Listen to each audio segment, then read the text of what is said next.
Toymaker Louis Marx was famous for his business philosophy of providing the customer more toy for less money. He built an empire on this. However, a little less well known is another part of his philosophy, that being that there were no new toy ideas, just new twists on existing ideas.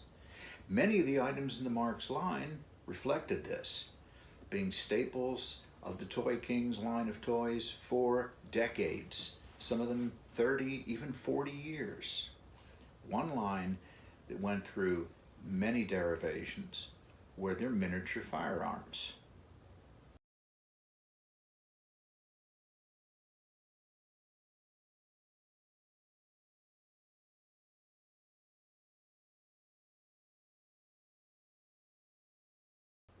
In the early 1960s, the Marx designers came up with a line of miniature firearms and produced them as golden guns. In fact, golden guns was one of the very first Marx toys to be featured in television commercials.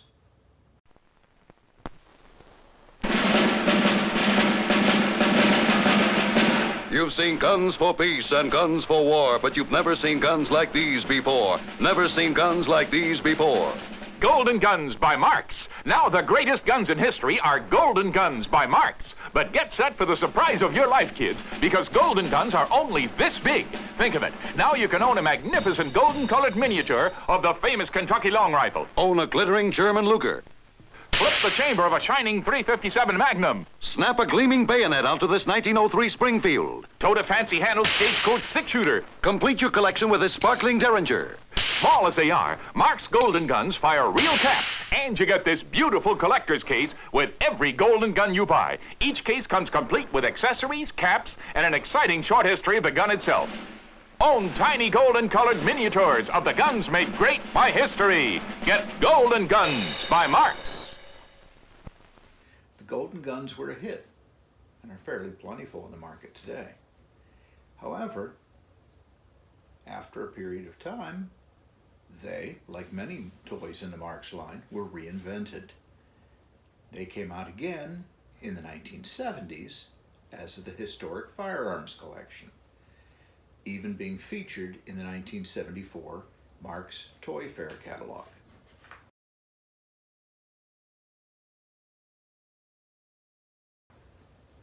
The firearms collection, the historic guns, came on rack cards with their own small case and a historic booklet telling you about the firearm.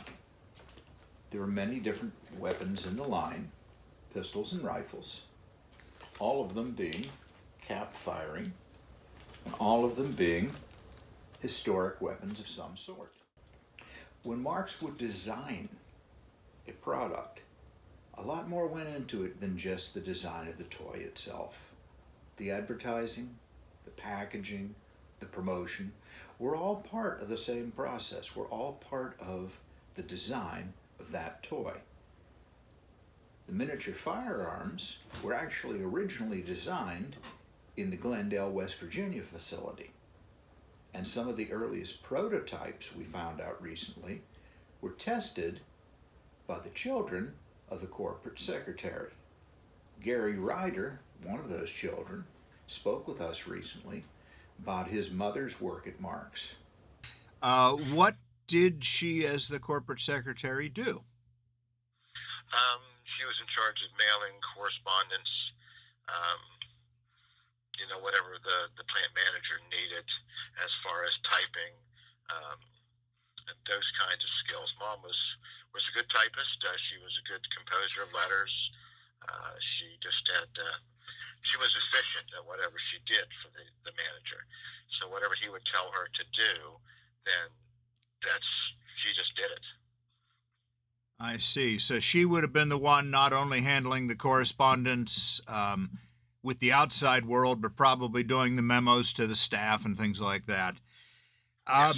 Did she handle the communications with the New York offices with Louis, and later on with the Stamford, Connecticut offices?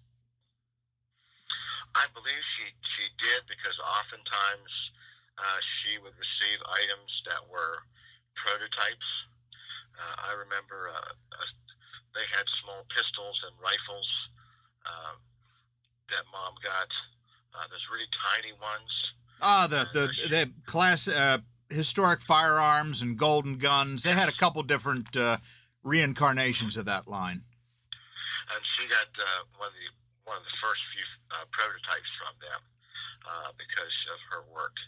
And she got a few prototypes that way because her work was very appreciated by not only the executives of Marx but in the offices in New York too. Many of the model makers have told us over the years that children of employees were often used to test toy ideas, were often used to see the reaction that a toy would get.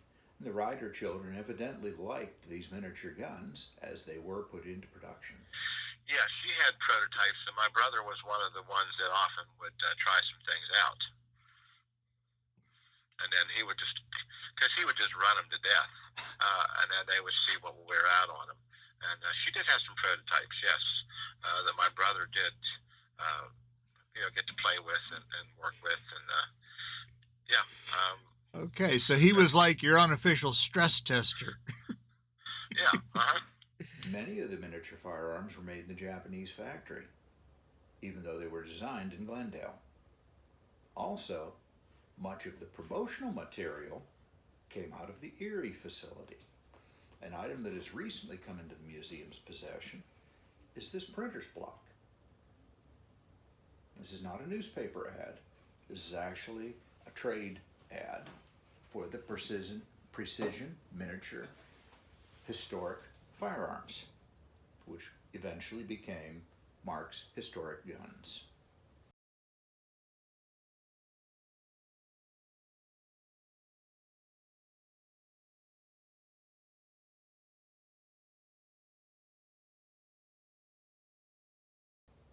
When the art department would design different packaging, different presentations for the various toys, you have to remember, most of this was being done long before computers were in common use for design work. So many of the items, the designs were done by hand, and their idea of clip art was to actually take an existing design, cut it up, use the parts to create a new design. Erie Engraving did some cells of many of the items that Marx was producing in the 60s. Erie Engraving did a lot of work for Marx in the 60s, especially with clear plastic cells used by the advertising people and the artists. This Derringer card shows us a third way that these firearms were marketed.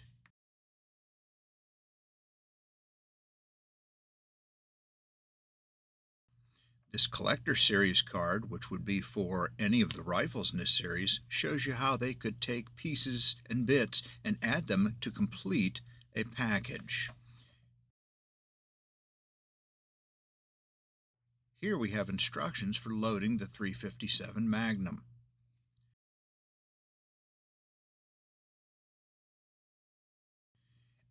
And this police weapons card shows how they would sometimes repackage the existing toys into sets to still further lengthen their sales cycle.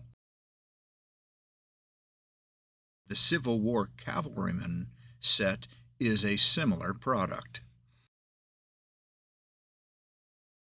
Lastly, this Tommy gun card shows how they continued to expand the series as the Tommy gun was not in the original 6 guns produced.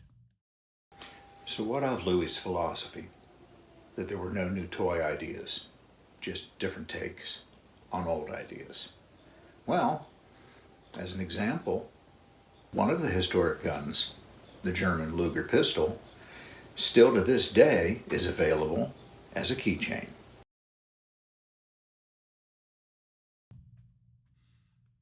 If you enjoy the history of Marx toys, like I do, you might want to check out Gary Ryder and Rosanna Dakin Keller's book, Memories of Marx Toys, Glendale. You met Gary today, and he and Rosanna interviewed countless former employees and their families and captured some of their great memories of working for Glendale's Marx plant.